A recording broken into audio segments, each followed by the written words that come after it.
Oof. Good evening, everybody. Welcome to the show. I'm your host, Mr. A, with my partner, Sally Song in the building. and this is the Good set evening. 6145. Tonight, we welcome the creative, the artist, Philly's own, Mr. Acori Honzo. Super excited to have this conversation. So, this is our third artist that we're having on the show. Uh, Yeah. we had AJ on the show out of Savannah, Georgia. We just had El Viajero, our brother, Mr. Roman, and now Acori. I don't know if everybody is familiar with Acori, but my son introduced me to him on Instagram. I started following his work, and man, it's super impressive and also exciting to see the work that he's putting together because it's something that I've never seen anybody else do ever. So we had to, reach out and try to get him on the show. Luckily, we did, and tonight we're gonna chop it up. Yes, sir. So as you see, I got the Biggie joint on.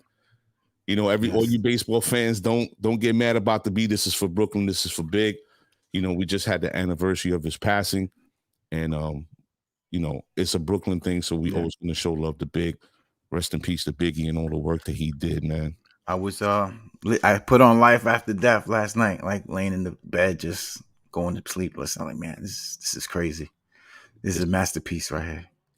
I was thinking about salute to our brother, Mr. AG the coroner. I was thinking about the conversation we had with him. And when he said that Biggie was the perfect artist, I didn't really digest it when he said it. But after a couple of days thinking about it and thinking about it, I was like, wow. When you listen to Life After Death, that solidifies that comment because that album, there's so many different variations. There's so many different cadences and flows. And the pen game. It's like you never. I think Fat Joe said it, or somebody heard it recently. Like, you never heard a whack Biggie rhyme, really. Like, you never heard a whack rhyme. And some of the stuff like Party and Bullshit and Think Big, like that don't even get talked about really. That wasn't on the albums, and it's like, man, those were oof. Hey, Biggie was just he was in his own fucking lane, And I think the most impressive thing that I saw when he did the second album was the Bone and Biggie joint. Yeah. I heard that, I was like, Notorious Thugs. Bro, you can't fuck with him because he took their flow and he made it seem like he made that shit. He created it. Yeah. It was, like I said, it goes back to the Black Thought Big Pun, like, kind of like they kept up, Pun kept up with Black Thought in that song. And you think about Biggie doing the Notorious Thugs, and it's like, man, he made it believable that he was a sex symbol. You know what I mean? Like, to the world. I mean, he's 24. He died at 24, right? So it's 24 years of his death. I mean, think about that. He would have been 48. He's half of his life is gone. Like, he's gonna be dead longer than he lived next year. That's so crazy. Yeah. Salute to everybody in the room. The regular schmegler, Miss Angelica Reyes, we see you. Miss Jill McKenzie, good evening. Glad to see you, a new person. And Nice. And also a new attendee, Mr. Jay Moore, we see you. What's up, brother? Man, back to the whole, I don't want to stay on this too long because I could talk about this shit forever, but yeah. I re-listened to Super Lyrical like 2 days ago, and Pun didn't just keep up with Black Thought.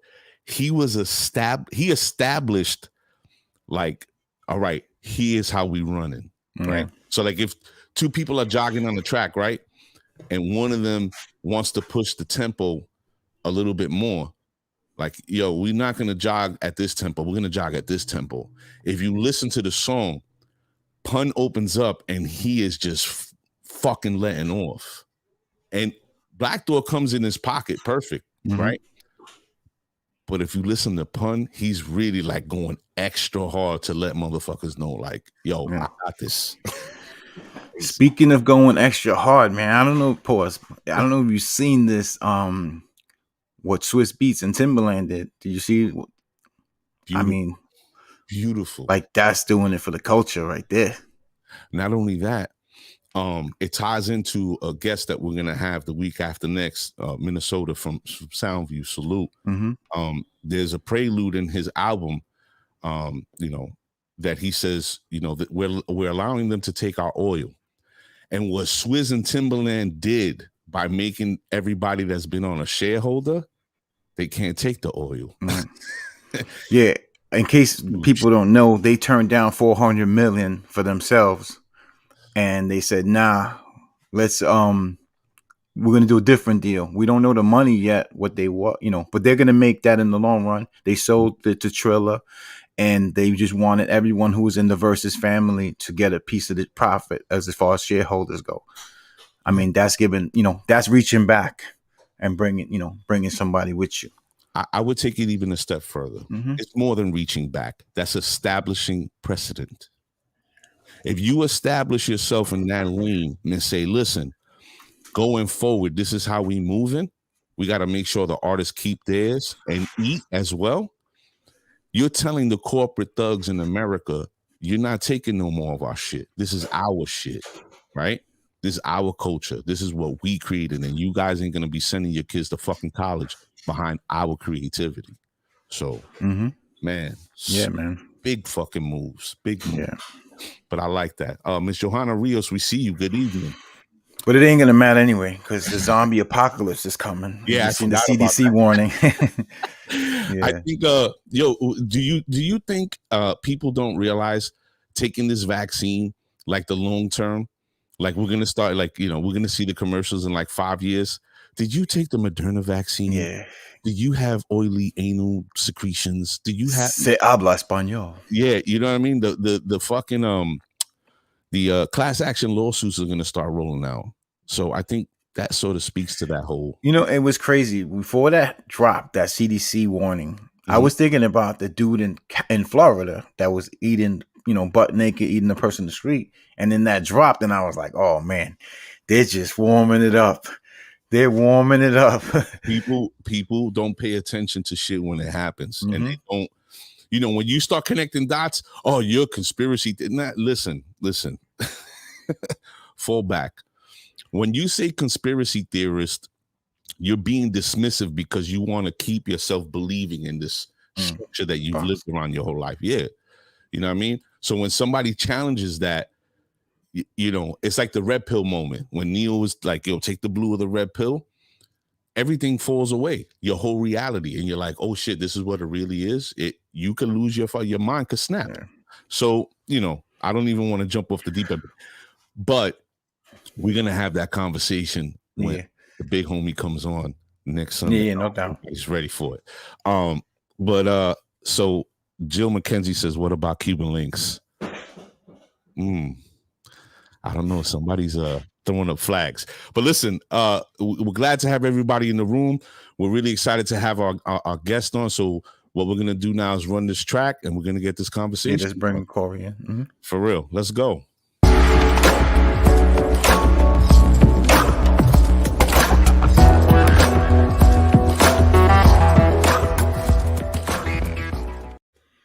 Good evening, everybody. Welcome to the show. I'm your host, Mr. A, with my partner, Sally Sassong in the building.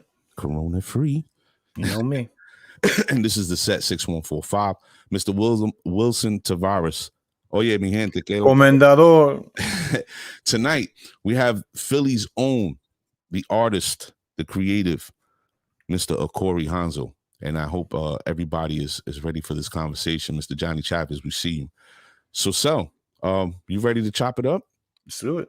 Yeah, man. So, ladies and gentlemen, we won't delay this any further. Right now, we would like to welcome to the set the artist out of Philadelphia, Mr. Acori Honzo.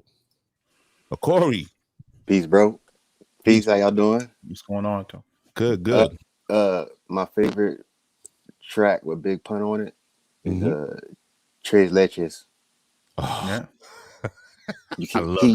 He bodied it. And the beat too, he rode that joint so I'm gonna have to go listen now after. Yeah, right. bruh. I mean, that album is one of the classics too. That Capital Punishment album is just. Oof. Oh my gosh, bro. And not only that, sorry to cut you off, Corey, but the following Sunday, it's the 21st, right, Sel? The I 21st. believe so. Mm-hmm. We're gonna have one of the producers on the first album. He actually did "I'm Not a Player, I Just Fuck a Lot." The Mr. original or the remix? I think he did both. Oh, that's crazy. Minnesota from Money Boss Players out of Soundview. He's gonna be on the show. That's crazy. Incredible body of work, but he's gonna be here, and I'm sure there's gonna be a lot of questions surrounding that. But yeah, man, you know, we can, when it comes to talk about, you know, music and rappers, we could go on for days. Oh yeah. But this became a hot topic when we were speaking to AG the coroner out of East New York, Brooklyn. Showbiz and AG? No. Yeah, it's a new he was part of the Outdoorsman with Action Bronson, and they had to split. And... Oh, okay. Yeah. So he was part of that whole movement from the ground up. But yeah, it just drummed up a lot of sort of memories. And, you know, when, like I said, when you start bringing up these bodies of work, you know, you could just go down a rabbit hole because there's so much there. You know what I mean? Oh yeah. But I digress. Let's get into why we brought you here. So for everybody who's watching the show, if you're not familiar with our guest, he is a creative out of Philadelphia. He's a visual artist and just an artist overall. I dare say Renaissance man, because there's all sorts of creative lanes that he goes into. Music happens to be one of them as well. We were just talking about that behind the scenes. But the artwork that caught my eye and how I come to understand his work was through my youngest son, Elijah. Found him on Instagram. And there were two other artists that we were looking at and that sort of did the same thing. One guy did 3D printing. But when I saw Acori's work, Acori does everything by hand. So that just made it so much, I could appreciate it even more. It's personal. Right? Yeah, super personal. So let's start from the beginning. Acori, at what point, you know, coming up as a young man, at what point do you start to understand your love and passion for art? Where does it start for you? My dad could always like draw. My dad was like an artist. So, but for me, like I was always a kid that when I watched a cartoon, it was like, I don't like this episode, you know, they weren't drawn as well, you know. You know what I mean? It's like certain things that I just noticed. So Pepe Le Pew.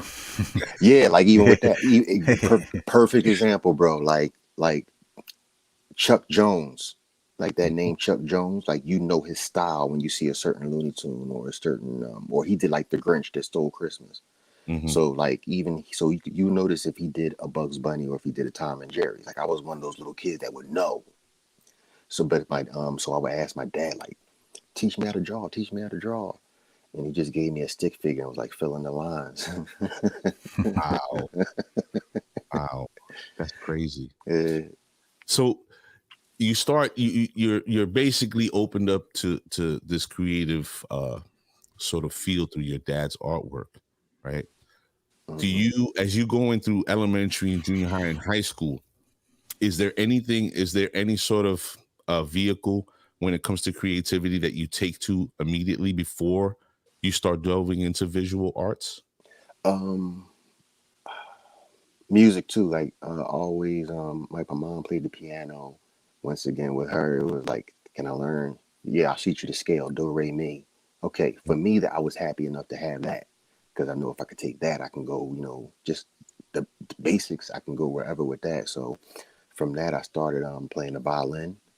Wow. And then after that, like I fell, bruh, when the symphony dropped, because I ain't listen to hip hop, bro. I was into everything else. I remember, and I was out in the, and by that time, my mom had got me. I got out to a school in like the suburbs, so I went from the hood to like the suburbs, right? And when I walked into class one day, because they had like all the black kids in one class, you know what I mean? It was crazy. I heard the symphony, and I was like, "What is this?" And they was like, "It's the symphony." Now for me, because my mom didn't listen to none of that. My mom, like I knew, to me, a symphony was, you know, who played with the ballet and all that. So I'm like, this ain't no symphony. And Mm. then Kane came on, bro, and I was like, did he just rap off of one word? You know what I mean? So Yeah. it was a rap, and then that started me writing, and so in the drawing, I was always that kid. Like like every school always had those kids that could draw. They can name the two or the and I was always one of the two. Mm. So that's what let me know, like that I was noticeable enough that I had some type of skill based it off of their the peers' reaction Right. versus me just having like my own self confidence. And Hmm. as that grew on, I just, like I said, bro, we was in the '90s, where it was just a lot of creating going on everywhere. So For real. '80s and the '90s. So between music, movies, comic books, that's when they started letting artists do their own thing and have their own style. So I just came up in the right era to take notice of a lot of creativity and originality. Right. It's Were crazy. you raised in Philly? Like you born and Yeah, raised in Philly? yeah. Southwest, Philadelphia. Um, I don't know if you remember the Move, Osage Move the move. bombing. Yeah, yeah, yeah, yeah. Mm. Yeah, I, my hell school, yeah. the Catholic school I went to was literally like right around the corner from there. They moved the people down into that cafeteria because I couldn't go to school after that thing happened. But I lived like not too far from Osage. Wow. Hmm. Anybody who's in the room that doesn't know about Move, you really should look that up. Hmm. What's this cat's name? Frank Rizzo. You know the character Hmm. from Jerky Boys? Yeah. He's actually was the chief of police in Philly at that time, I I believe. was so young, I can't remember. I remember Yeah. when I only can remember when he was mayor and he was still, Mm. you Oh, know. mayor. He was chief of Mhm. police or mayor. I believe you're right. I But I believe it was think it mayor. was good. Might have been the mayor by then. So he said, see Rizzo, I wasn't too up on him. By the Mhm. time I caught on to him, he was out of there. Yeah, Mm. Rizzo was responsible for a lot of heinous shit that went on in Philly, and the Yeah. Move bombing was the most historic. They Right. actually dropped a fucking bomb on these people. Mm. It took out Terrorism, the whole block. Took out the block, and like my friends lost their houses, and what I mean, it was crazy. and you don't, and they don't teach about that. But Hmm. No, we ain't that's learned that. that's something we can go into at another time. But I'm glad you mentioned it. I Yeah. used to Oh, hit Philly up. We used to go to Mitchell and Ness. I remember my Hmm. remembrance of Philly. We're in Mitchell and Ness Hmm. outside, and the Takeover dropped. Jay-Z, and we was just Oh, like, "What is this?" Everybody in the man. streets was just like, "Yo, this is crazy. Oh, This is like the somebody's throwback era. dying." yeah, it's crazy that the music ties into like it's like nostalgic moments and there's like points of references. So like Exactly. when you talking about the symphony and when you started talking about Kane, you seen him light up like a Christmas tree because our argument, and we're gonna go into this later on, our argument in high school throughout like I don't know from freshman to almost senior year was who is better, Rakim or Kane, and that lived all the way through our elder years. So yeah, Wow. super nostalgic. So Hmm. now you're growing up in this time, Hmm. in the late '80s and early '90s, as they say, is the golden era, right? There were so many creative forces that were culminating in that moment. Yeah. We had Chuck D, De La Mm. Soul, Mm. NWA, Yeah. Ice Cube separates from them. Like there's Oh. so many people, right? Hmm. So now you're going through high school, and do you decide? I'm going to go on to college and pursue my artistic endeavors, or do you decide, I'm going to be a working Joe and, maybe I'll, use some of my earnings to put into my passion. I think when I was in high school, it was wild. It was like everybody thought I was going to work for Marvel, but Okay. nobody like asked me what I was going to do because like I said, I drew and it was like superheroes and all that. Like they were just digging what I was doing, but I wanted it was fashion design for me, Okay. Okay. and I wanted to write my own movies, like because I was inspired by like Spike Lee. You know what I mean? Mm-hmm. So when I saw that he could make his own, it was like, well, if he can do it, or they letting black people, write and make their own. Oh, I can go write my own. Cause what was that? Straight Out of Brooklyn came out, so you had Matty Rich. You know what I'm Mm-hmm. saying? So like I said, that era, man, it was just New we got. Jersey Drive. Oh yeah, like we got to see a lot of people like had a turn. So Mhm. so like I said, bro, it was just it's so many even back. Look, like I said, we go down a rabbit hole, but a good example I give is, see, I'm not back in my day, I'm not one of those guys, right? But when Mhm. people ask me like, do you watch basketball? I go, no. They go, why? I said, bro, I seen it all. They say, what do you mean you seen it all? I'm like, look, bro, I came up during a time like I could ask my wife, and she doesn't even watch basketball back then. I could say, yo, name me star players from basketball teams, and Mhm. she could probably go down like Penny Hardaway, Kevin Johnson, Patrick Ewing. She can name like a whole bunch of teams. If I asked her to do that now, and like I Yeah. said, she didn't watch it. Like Wow. we had like even me now, I couldn't name you everyone other than like a couple names I probably could drop to you for now. But back then, you Mhm. had Tim Hardaway, Chris Mullin. You had all types. You like art that era. It was in everything. It was in sports. I said, so I seen everything. I seen Mike Tyson. Once you seen Mike Tyson, you know what I'm saying? And then my dad showed me Ali. You know what I mean? So it's like, Oh, so who's gonna impress me after I seen, Yeah. Tyson and Ali? You know what I mean? I said, and for basketball, I said, I seen it all, bro. Muggsy Bogues, you know what I mean? You see? yeah. So it's like for me, like I said, I'm not a back in my day person, but I'm literally going off of fact. It's like, look, man, I've seen it all. Even on the football field, we've seen it all. So nothing. I like to be impressed. I So was with gonna say, in basketball, unless a person dunks from the other side of the court, Yeah. it's nothing new for me. I seen Iverson. I seen Iverson and Magic Johnson. Talk about mm, handle. You know what I'm saying? Like we Yeah. seen both sides. We seen the best and like it upgraded. You know what I mean? yeah. And so it's like I said, it's just crazy. Like I lucked out and came up at an era where we got to see so much. I That think it's interesting how he put that, Sully. That he's seen it all already. Because when you think about it, the '80s gave birth to so much in destruction, but hmm in the destruction there was like the phoenix, right? So hmm all these beautiful and wonderful and creative things came out of that era.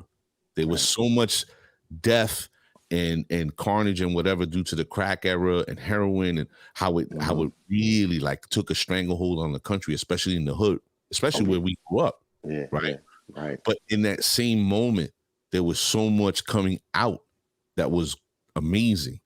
So it's almost like we were in a pocket where all this greatness was, and it's like everybody was on the move, right? These basketball players that he was mentioning, dude, super impactful, hmm right? Now right. dudes is running up and down the court shooting threes from like half court. Everybody Yeah. got skill. Everybody got the same amount of skill almost, but like only a couple like shine above. You know what I mean? Right. Like, Yeah. look, man. Look, this is the best way. One thing I tell my son and I laugh, and I go, look, man. I was like, look, man. Let me tell you the time we came up in, bro. The young drug dealers, the young hustlers, not the big top, but the young ones, man. I came from an era when they was dressing up on the corner. Like, how smart was that? You know what I mean? Like, they dressed up in colorful suits and shit, Yeah. and shirts and pads, and like the cops wouldn't know. You know, say like now, you're Yeah. like, why would you stand out like that? But that's how like we just was different. Yeah. Like it's just we came from a different era, and everybody wanted to be like out there and be not be seen, but it was like everybody had their own thing going on, like a style. It's just Mhm. crazy. Like y'all were just talking about Big with all the styles on the Life or Death album. That came Mhm. we came from an era where like kung fu movies. I have many styles, you know what I Right. mean? Like it's Yeah. just Yeah. variation, you know what I mean?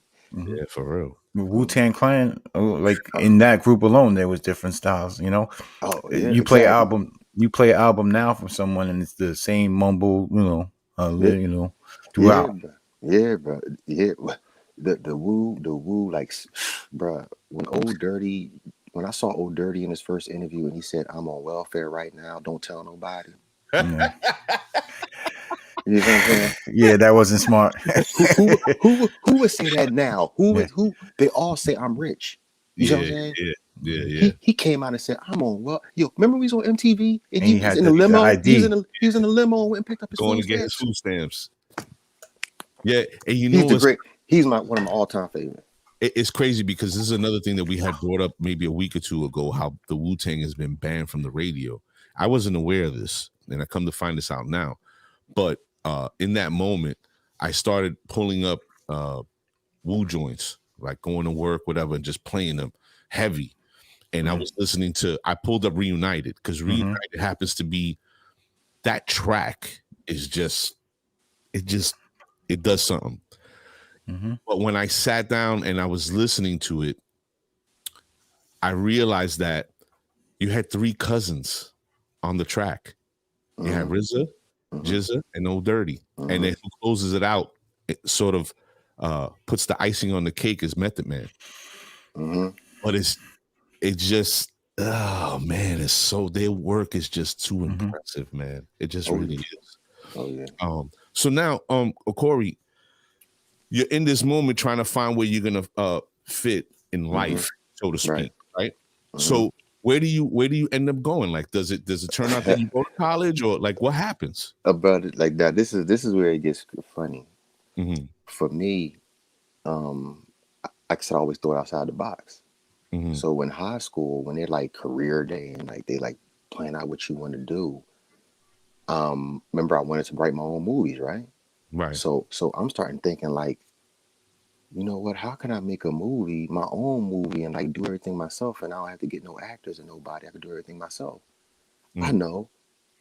I'll make them with a computer, right? Okay. So they're like, yo, what you so so they ask you on career day, in high school, what you want to do so we know who to put you with, you right? And I go, I want to make movies with a computer. They go, that'll never be possible. so then they sit me with a guy who did ballistics for like law enforcement, something like that, right? Because they're sitting there like he mentioned computer. Yeah, computer. So Okay. because mind you, this is before we started, like this is before Jurassic Park and all that. So while I'm sitting with this guy, he's going around the table asking everybody, what you want to do? And everybody's saying stuff that like identifies pretty much why they would be sitting with him. So he gets to me and he goes, well, what do you want to do? I said, me, I want to make movies with computer.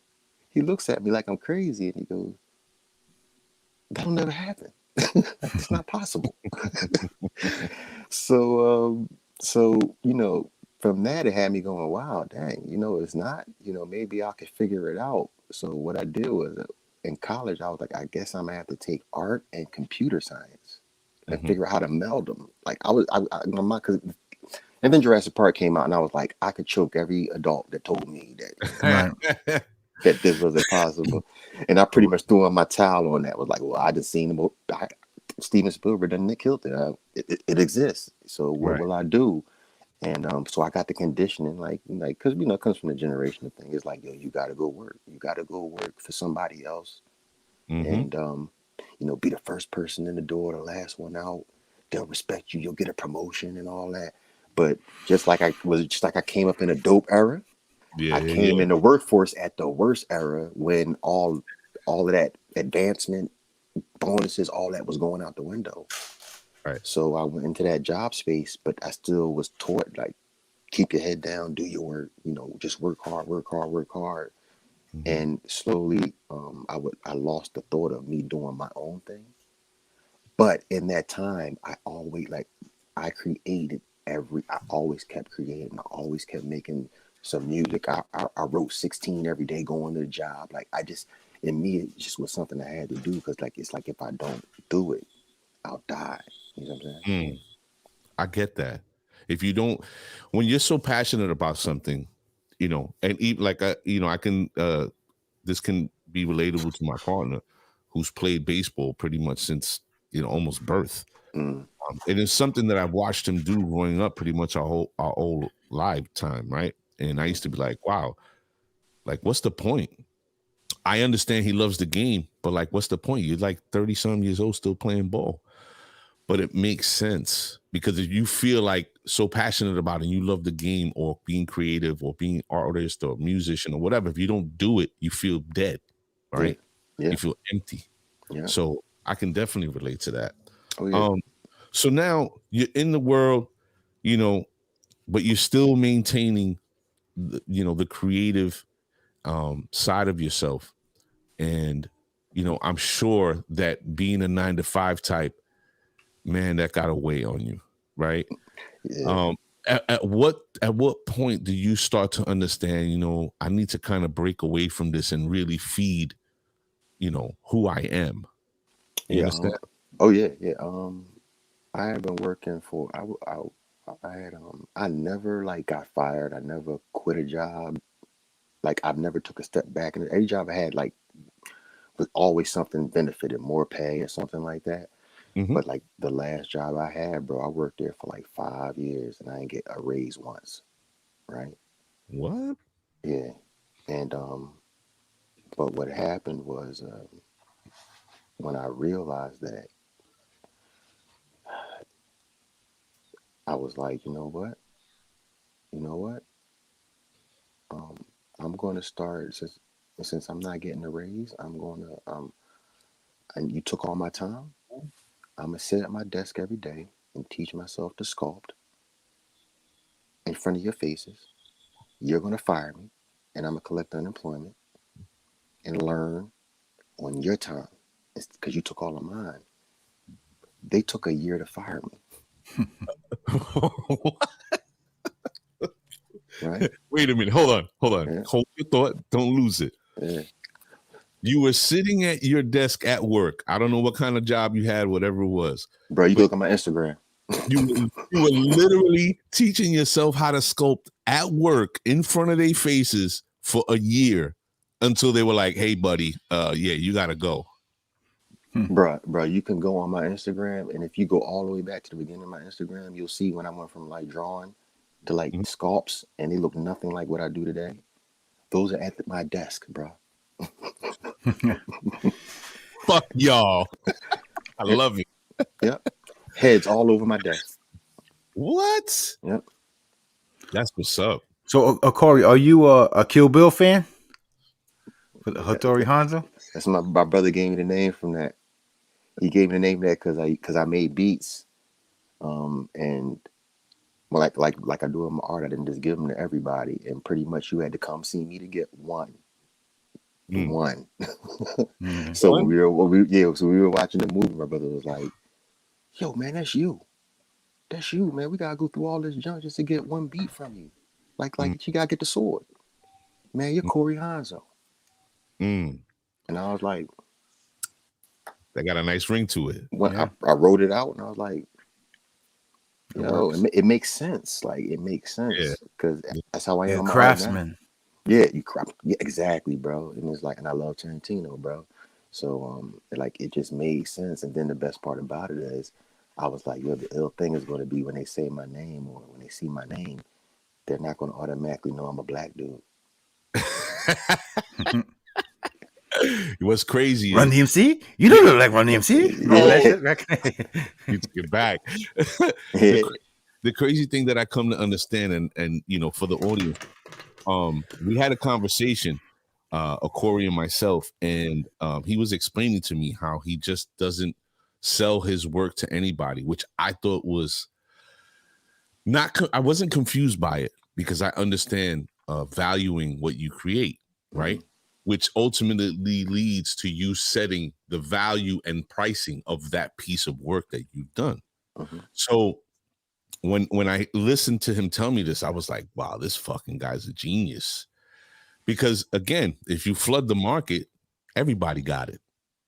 But if you holding out and you making Let me motherfuckers get that. Let me fight, get that. Let me get that. yeah, and you making motherfuckers fight or going through a process just to get one one, piece, yeah, the value of that work that he's pouring himself into, it increases. So it yeah, made a lot of sense.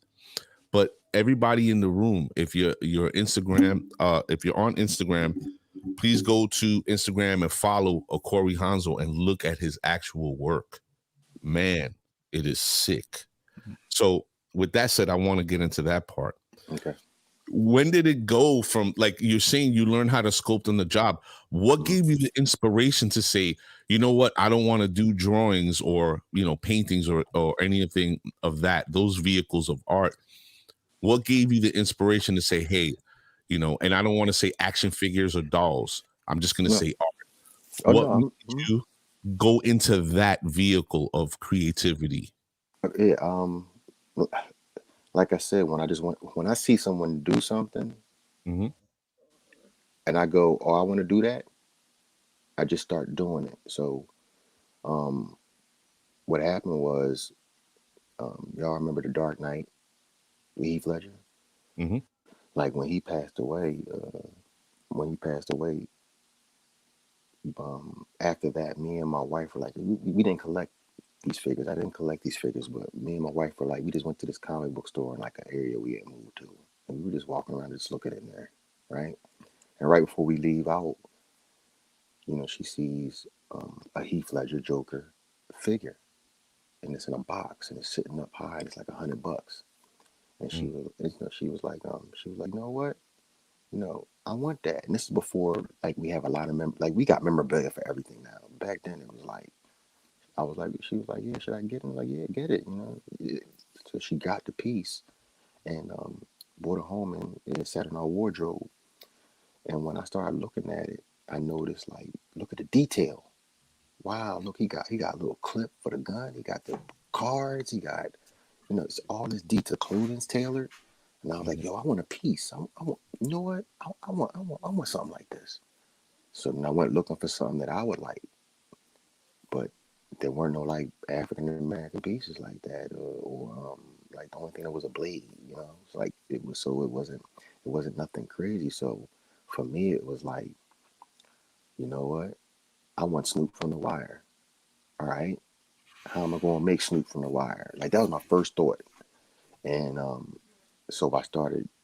So that's pretty much what started me with the sculpting and figuring all that out later. So that's what took me down a rabbit hole.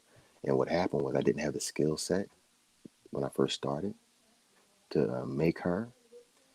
So I just started saying, okay, let me try to make these other things. So I think I made like a Method Man and like a Michael Myers, like a Wolverine. And then I started to go, you know what? What if I made a Jerome or a Malcolm X or Richard Pryor? I started thinking about like how deeper pieces.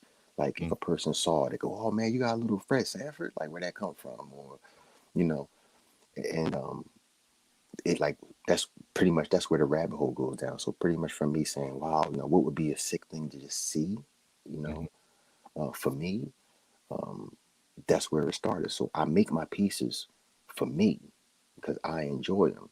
The Right. dope part about art is if you see a piece, you go, "Oh, well, that's dope."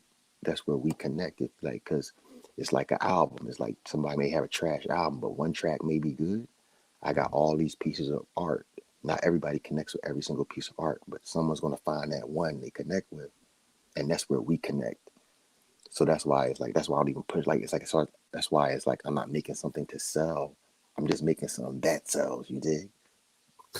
For real. So like when Snoop, when she sees or artists see that you created them, are they hitting you up like, yo, I need that, this and that right away? But And if you mess up, like, do you have to start over, like a new piece, or like how does that work? well, Do you just fix it?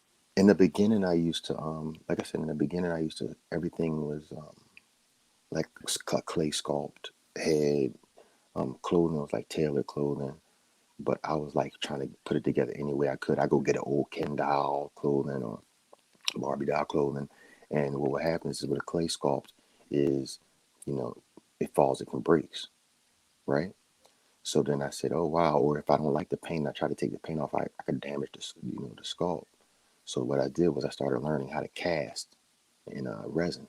So I sculpted in clay. Kind of like jewelry, the way they cast jewelry, or something. Exactly, Okay. exactly. And then I cast it in resin. So it's Mm-hmm. plastic just like what you see in the store. So, but I started looking at it from the art perspective, like how can I make this look like something that would be on a shelf, but it's something that doesn't exist. Wow. So the pieces and it started making me think even bigger, like when I started showing people I was working on it, and I saw how their response to it, and I was like, well, why y'all responding to it like this? Then I forgot, like, the same reason I made it. It's something that we didn't see, or representation is means something. So it start that. So I also take um, that it's a bigger picture. I started seeing a bigger picture, like, oh, you know what? These are things that don't exist. But if you look at all my art, even from the beginning, I always, you know, I, I like I connect the generations. I play off that nostalgia, and these fall into that as well. Everyone had that figure they had when they was a kid that they remember. Mm-hmm. Everyone has that, so they know that feeling of seeing that something and go, ooh, ooh, ooh. Everybody been that kid in the store.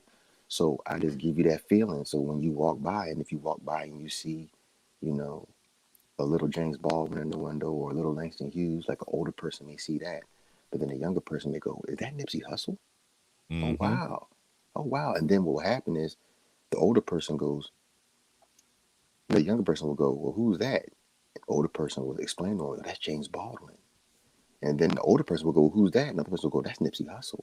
And then they explain it to each other, and that's where they connect. So my work is about connection, and at the same time, like I said, giving you that feeling you had, like that. Like I said, it's that I say, my place is like well, no, my end game is like to have like the black Toys R Us, or just of color, because it wouldn't be just, but color. You know what I mean? Like Mm-hmm. that we never had. Remember we go to Toys R Us and we see the dope Luke Skywalker or the Han Solo. But Mm-hmm. imagine if you had, pick whoever your favorite is, pick whoever you identify with, or who had a big impact on you. Imagine if you was a kid and you walked in the store and you saw that figure. And I just get to do it one step up, because some of those figures were trash to us to me back in the day. Like, they painted the clothes on. So Mhm. I get to go, no, no, no, no, no, not here. The hair is going to be right. The features are going to be right. So it's about, when you see a piece, more than just seeing something that's dope, you also can see yourself. Like, you can see your features, and you can see a person, a familiar face. You did. I wanted to follow up with something you just mentioned, Toys R Us, stuff like that. Has anyone ever approached you, like Hasbro? I mean, I'm just throwing names, Toys R Us, whoever, just try to like buy you, like No, buy the no, stuff. no, no. I've gotten, like, the sharks are circling. You did. Gotcha. I say Yeah, that yeah, yeah, yeah. the That's what I'm sharks saying. circling, but Yeah. because they think I'm a toy maker, and what's throwing them is like, no, I'm not a toy maker. I'm just an artist that knows how to make these things, and I'm making them that well that they can Right. stand by Mm-hmm. this. I'm not saying I would never, like, my things were never about mass production. So I've Mm-hmm. always been against mass production, because just, and putting, a whole bunch of us on the shelf, like my people, because based off of history, we were already put up for sale like that. You know what I'm saying? If Right. anything, I want us to be understand that, so I'm, and I like it that it's seen as art. And if a person wants to purchase it, I'm not pimping my people. You understand? or, or Mm-hmm. or your Yeah. people, anybody, because Right. I don't just make only African American. I make anything. So it's a more deeper, like I said, it's a more bigger picture. If someone never gets a piece, I'm cool with that. But as long as a kid gets to see it, the younger ones get to see it, if they get inspired and they do what I do, or they'll take what I do to the next level. Yeah. I think it's amazing, in that when you look through Acori's work, there's many different faces there, right? And the way he marries generations together, as he said earlier, that an older generation and a younger generation can connect through this artwork is pretty dope. Because on one spectrum, you have somebody like Jean-Michel Basquiat, right? Exactly. Exactly. A kid who's coming up today is not immediately going to understand or even know who he is. Maybe they heard him in a Jay-Z joint, That's and exactly they're what like, happened. "Oh, I heard his name before, but I don't know who he is." Yeah. Right? So then you would have to say, all right, who was the gentleman who played him? Is it Richard Wright? What's his name? Jeffrey Wright. Jeffrey Wright. Mm-hmm. Oh, salute to Jeffrey Wright, man. But Mm-hmm. they could watch that movie, right, and get to know a little bit about who this man was. But he's also somebody who was influential, groundbreaking, and took the art world by storm. So it's a teaching piece as well, Mm-hmm. which I think is dope. And to your point, Sally, about being mass produced, like there's ups and downs to it all, because then people want to take ownership, then people want to water down your product because they want to mass produce it to, Right. it becomes a slippery slope. So I admire the fact that Acori is putting himself in this sort of setting to maintain ownership, one, and two, stay away from that to a degree, because things get fucked up and funny when you get Exactly. dealing with corporate thugs. You know what I Exactly. mean? Exactly. Excuse me. But so let me get back into the pieces. I was looking through your Instagram, Mm-hmm. and I'm like, this guy, Sel, I don't know if you saw. So he did a Tupac piece, but he just didn't do just, a representation of Tupac.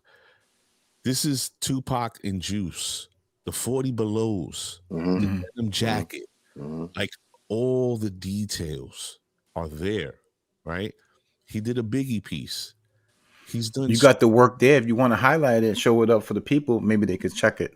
I mean, he part of you mentioned one of my first days on the show, I quoted Tupac, and I hear it in you of, I might not change the world, but I might inspire someone to change the world. Exactly. And I hear that in you a lot also. So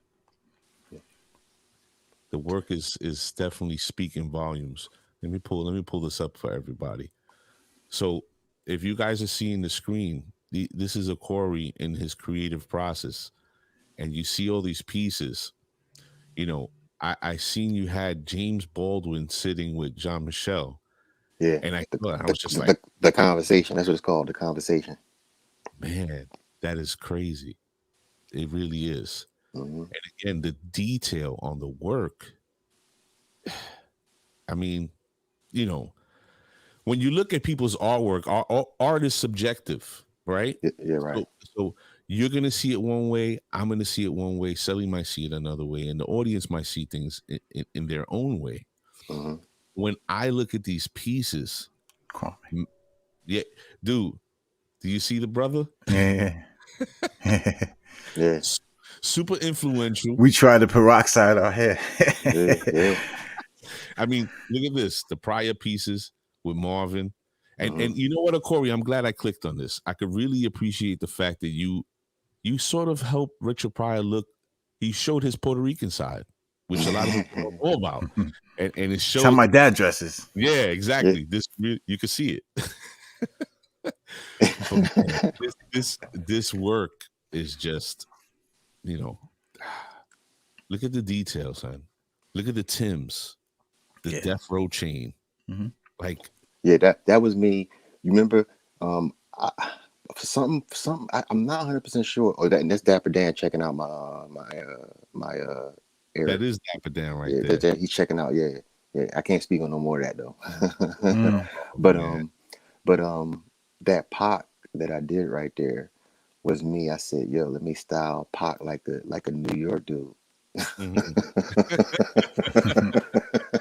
That's New and he York. and I wanted to show like because they go West Coast, West Coast, West Coast. I'm like, no man, if I styled him like he could pull it off. Mm-hmm. Yeah. It's fire. I mean, all your work. Like, look at this. Look at the detail. No, no.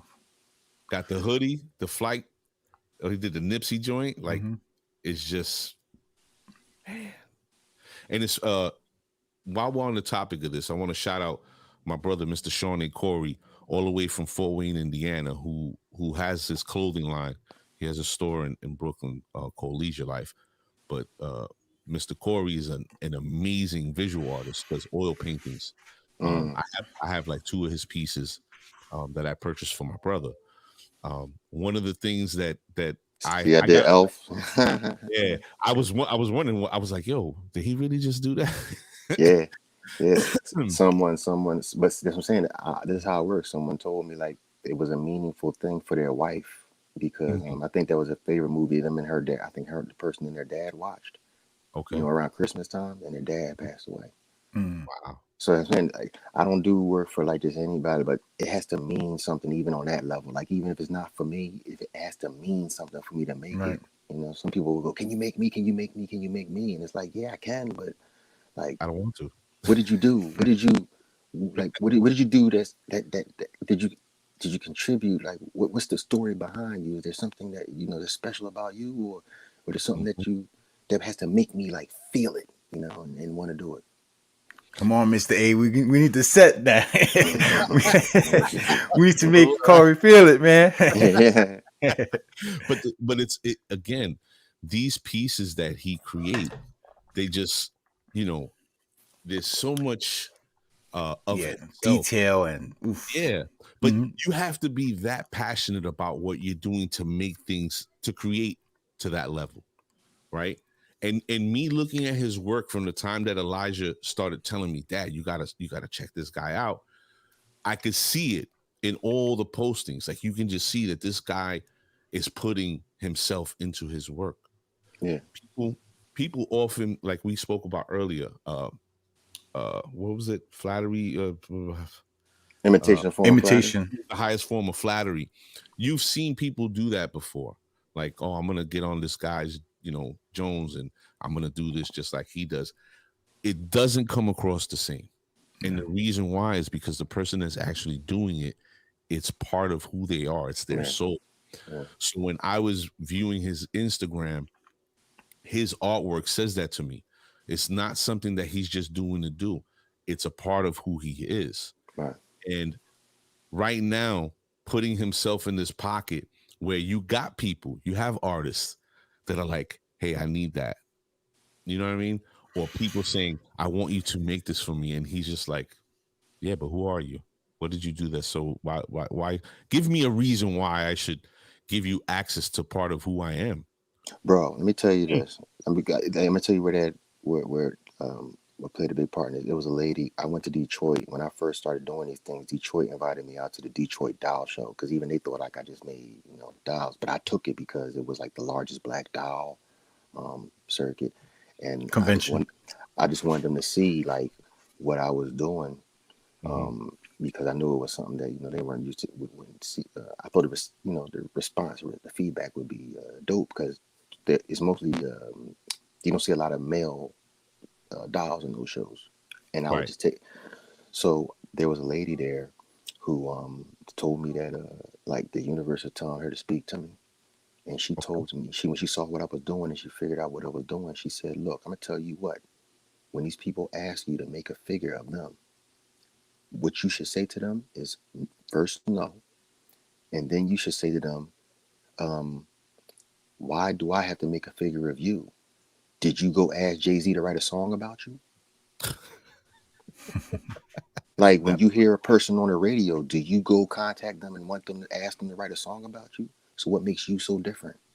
You know, make what you want to make and make what speaks to you. But um, when she said that to me, I was like, wow. And then the more and more I kept thinking about like that is like I get that request so much. Can you make me? Can you make me? Can you make me? Can you make me? And it's like, man, if I would have seen someone that made the stuff that I was making, before I get to me, it's so many other people I'd want to see. You know what I Yeah. mean? Loved ones, people who inspired me. It's like um, I can see me all the time. And I understand like then I understand that, like I said, that the fact that my thing is that new, that they're not used to seeing it, that it's not Mhm. seen as art because that means I did my job. It's not. Yes, sir. You don't see this art piece immediately. You automatically think it's a product, which But is not the what it point. is. Is a product we don't have or we never had.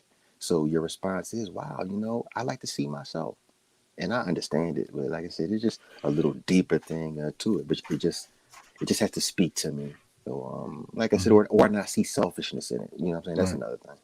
For We real. both lost our moms, so I'm Yep. sure that would be something like Heck, that. yeah. That's a sentimental My thing. man, I did one of my man's moms. I've done it. I've done moms. I've done people who had soldiers. Who Wow. while they're Passing the war. not even past the use Mm. that word for them when they're not when they're serving when they're off Mm. when they're out of the country. active Uh, duty. active Deployed. duty, Deployed, deployed. That yeah. was the word. I've Mm, done people that have worked with soldiers that they served with a while, and I've done people's parents. So, mm, like I said, I don't X anybody. I don't say automatically like F you, but it's like I have to know more. Like mhm. there's going to be a conversation before we go any further about your piece. Don't just expect the I give you money and you Yeah. make it for me thing. It's like, look, we gonna dig. What did your dad wear? What did your mom wear? You Mm, know, what was it? You got a picture of them in their favorite coat. It's it's it's more than just just a thing to make. Like I'm um a lot of people can paint on canvas. A lot of people can do portraits. mm, I just changed the canvas, but yeah. all my work has to connect. You Right. know, so if I'm standing you right next to Malcolm X and it's your dad there, I know your dad meant something, to you. Hmm. You see what I'm Right. saying? That's crazy. Again, it goes right back to the point of giving a piece of yourself, because it's not Right. just, hey, here's some money, and here's a picture of the person. Yeah. You actually connect with these people in a conversation. Yeah. And again, Sally, the first time we were actually supposed to have a Corey on, I think the first week, Mm-hmm. uh, and we had a conversation, dude. We was on the phone for like almost, we could have stayed on for 2-3 hours, because there's so many different ways that we connected over these different mediums of creativity, Hmm. Mm-hmm. music, art, and all this stuff. And in hearing that says so much about who he is. It's not, again, everybody would love to have that lotto ticket, but it's bigger than that, It's right? bigger than that. It's bigger And, than that, bro. and that's what brings the value to his work. You know what I'm saying? And again, you look at his work, you go to his IG, you can see every bit of who he is in his Yeah. work. Mm-hmm. So, Corey, I understand that you only could give us an hour today, Yeah. and we're getting close to that mark. So, I would like for you to take the floor, if you would, and sort of just give the audience, you know, uh, maybe direct them to your IG, talk Okay. about things that you're going to be doing in the future or want to Okay. be doing in the future. Yeah. Yeah. So, floor is Um, yours. like I said, you can check me out at Instagram, Acori Honzo. I think I got my name up on the screen spelled right. You can also, if you're not on Instagram and you're only on Facebook, you can go to the House of Hanzo page. You can also check that out. Um, uh, like I said, for me, I'm a big person about the bigger picture and the bigger message. And like my pieces, like I said, I pour my heart, my soul, my DNA to them. But the bigger message I give is to anybody that allows me to speak anytime I get on the news is um, these pieces allow me to have a bigger platform to tell everybody, like, when you see my work and you go, yo, dude is dope, dude is ill.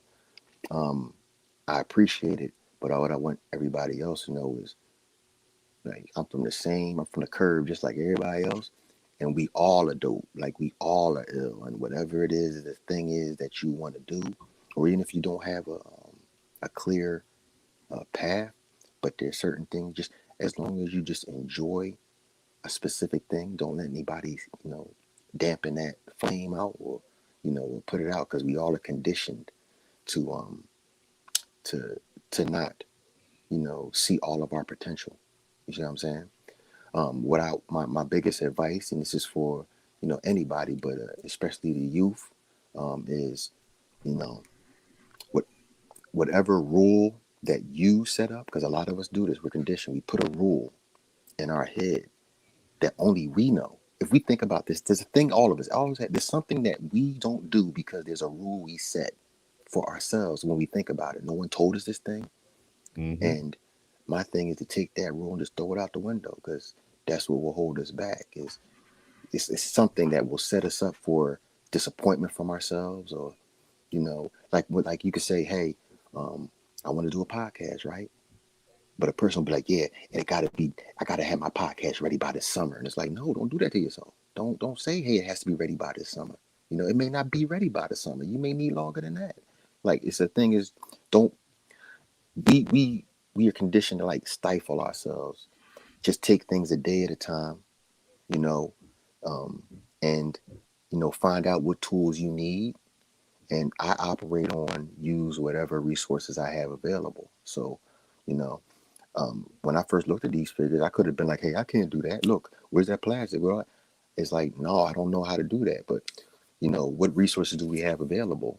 YouTube, you know. I didn't know how to paint black skin, bro. I didn't know how to paint my own people's tone. So how did I learn? I went on YouTube and learned from young girls doing makeup videos. You see what I'm saying? Now Wow. say if my conditioning said to me, man, I ain't gonna sit here and watch no girls do no makeup in no video. Would have not, like, I wouldn't have what I had. Right. It's like a lot of things that or we condition ourselves or we've been taught, and it's not our fault because even the older generations, they didn't have the tools, so they just had to survive. But if you see now, we're in that era where all the rules are being broken. Like, Mm-hmm. my rule is there's no rule. One rule. There's no rule. There is no rule. There is no rule. So the minute you remove those rules, it allows you to think outside of the box. The minute we remove, um, don't be stuck in our ways, you know. And like I said, we get that from the older generation, though. It's like they stuck in a certain way. No, we can't be stuck in our way. Just like you mentioned, like kids with video games, right? Mm-hmm. I'm like, yo, do you know how many kids are learning critical thinking that wouldn't learn it in school? Mm-hmm. Like if you watch a kid play that Fortnite, I'm talking Mm-hmm. about like, I'm talking about just a regular shoot. Like, if you see these kids, they're. Now think about this. We played Call of Duty or some form of fashion, or Doom or whatever it is back in the day, where you Mm-hmm. just running and just shooting, just run and shoot, run and shoot. Fortnite is we're running, shooting, right? You only get one life out of 100 people on the board. Everybody's going gunning for each other, right? You gotta, and when you get the gun, not only that, you gotta farm materials. You gotta break down buildings, break down wood, and so you can build while you're under fire, while you're shooting. Like, so you see, and if you watch kids play, like look at like the top YouTube players in these Fortnite videos, bro. They're in the middle of a firefight. They're building a fort around them while they're shooting. You see what I'm saying? And Strategize. yeah, and we had up, up, down, down, left, right, BA, select, start, right? Right? We had that. They're doing it while they're playing under fire. You see what I'm saying? Their adrenaline's moving. It's critical thinking. The thing we have to learn is to meet them on that plane. It's like, wow, this kid does know critical thinking. Where we may think it's he's spending all day doing nothing. Mm. It's because the school's not giving them that, the Right. thing that holds on to it. So where are they learning? Where are they learning critical thinking? Where are they learning hand-eye coordination? Where are they learning um, different little skills that when you put them together, they all, will mean something later, but we won't be able to see it because that's for their time whenever it comes. For me, I started off rapping. I wrote. I made my own beats. I did all this stuff, and now I make dolls. When I look back at all these skills I acquired, instead of them being something that was put to the side, what happens is they all connect now. It's like, okay, I make beats, so guess what? When I show my figures or show something somewhere, I don't get copyright straight. You know what I'm saying?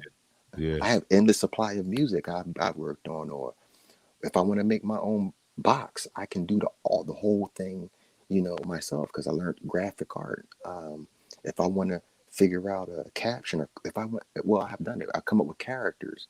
I can craft a whole story. I crafted worlds in my mind. It's just so all these things built up, and from playing video games, watching cartoons, because those things, what they do is they let us still hold on to that thing that most of us, when we get in the Yeah. adult world, we let go of, which is imagination, Yeah. you Mm-hmm. know, and and like I said, that you take away that, that removes a lot of creativity right there. We used to chase Mr. Softy. Now we're chasing the Amazon trucks. Like, That's it. yo. You know what I'm saying? Like, take my Corey, I money. got two questions before we let you go, man. No, sure, shoot. Uh, what was the one question? Damn. All right, I'm gonna just ask the one question then. Mm-hmm. Best cheesesteak in Philly. Oh shit. I knew he was gonna go there. Yo, Fat I boy gotta eat when I problems. go out. Yeah, I know. That's what I'm saying. This is the fat boy problem. Oh man, it's messed up. I can't eat them like that no more. Yeah, okay. But You got tired of him? but it used to be for me. It used to be Paganos. You know what I mean? Paganos. Anybody else would be like Pats or Genos. Paganos. It was Paganos, bro. For me, it was like the joint would just be big, all types of meat on, like it just be heavy. You know, the joint would just be crazy, and it had its own smell. Like for me, it was a Paganos. Now, some people may tell you, like I said, Pats or Genos. I never really messed with them because they was Right. like Gene, but I think another place was called Max's. We have so many. Right. See, that's my thing. Like, bro, I'm a look, man.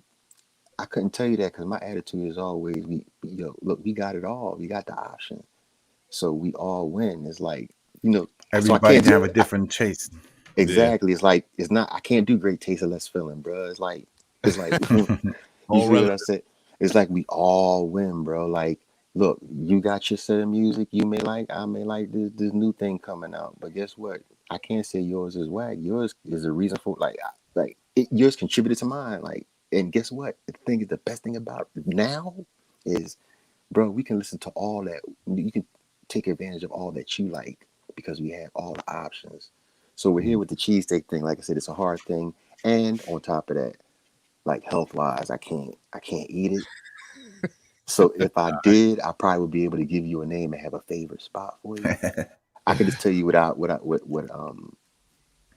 I said I now never what had I said. Pagano, so I had Geno's and the other place, and I think we went to Yeah, like 3 spots out there. I forgot what the other spot was. yeah. They always say like Geno's a path, but bruh, Mm-hmm. it's so many other places we have Mm-hmm. here that I just say, look, when you go in there and say, yo, I already had Geno's and Pat's. What's the next best thing? And then you'll probably hear more Right. options, and you'll probably Gotcha. find your favorite spot. Mm, that's what's up. It's going to be in Philly, though. It's going to be in Philly. Oh, for sure. Oh, for sure. So, ladies and gentlemen, right now I want to just understand something.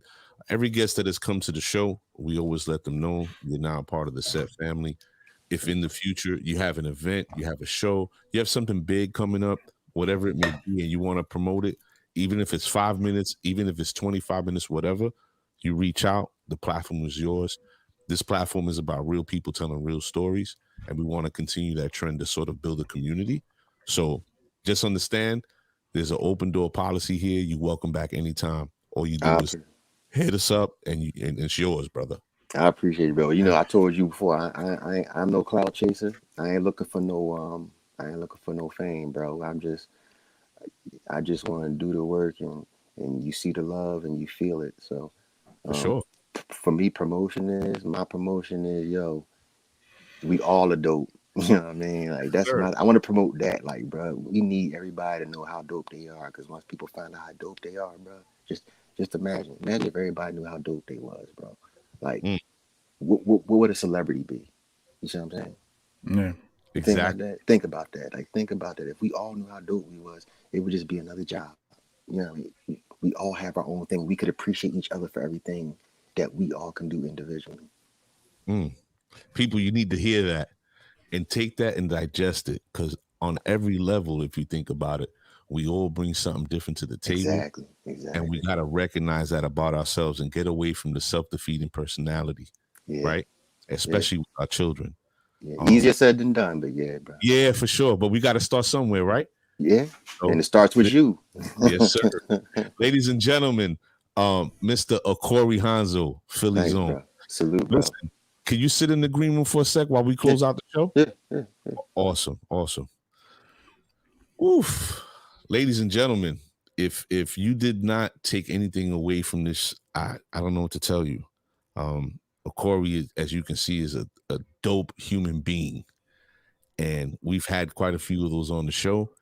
And I'm glad we got to chop it up with Yeah, him. man. It's good to have these people on that For sure. For we sure. learn from. Yeah. That perspective, when having somebody on to give you a fresh look, like a fresh set of eyes, it's what's needed. So Speaking of fresh looks, yeah, I'm getting up too, son, because you can see like I shaved my shit down today. I'm about to start lowering it. It's getting warmer out. It's just starting to itch with the mask on. Yeah, for real.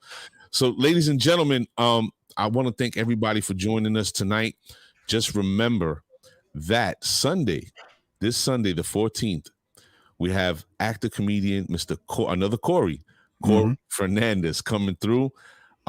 He's gonna join us. We're gonna chop it up. Hopefully, have a few laughs and have a good time. And then the following Sunday, we're gonna have Soundview's own Minnesota Money Boss. I'm telling you, you do not want to miss these two coming up, man. It's going to be a good time. So always a good time on the set. Hit the subscribe button. Yeah, go to hit YouTube, them likes, share, subscribe, and we appreciate all our brothers and all our people coming through tonight, man. We see you, and we hope to see you next Sunday. So we out. Yep, this Sunday. Go. Yeah, this Sunday. Peace.